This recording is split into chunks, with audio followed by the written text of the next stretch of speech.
நேசித்திடவே என்னை சரிசுவோடு என்று சேவினோ சேவித்து நேசித்திடவே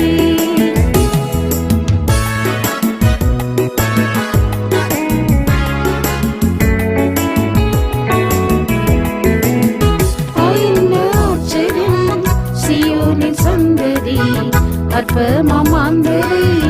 அன்பினம் தேடி ஆச்சரியம் சியோனின் சந்ததி அற்பமாந்தரை அன்பினம் தேடி மெல்கிசேதேக் முறைமையில்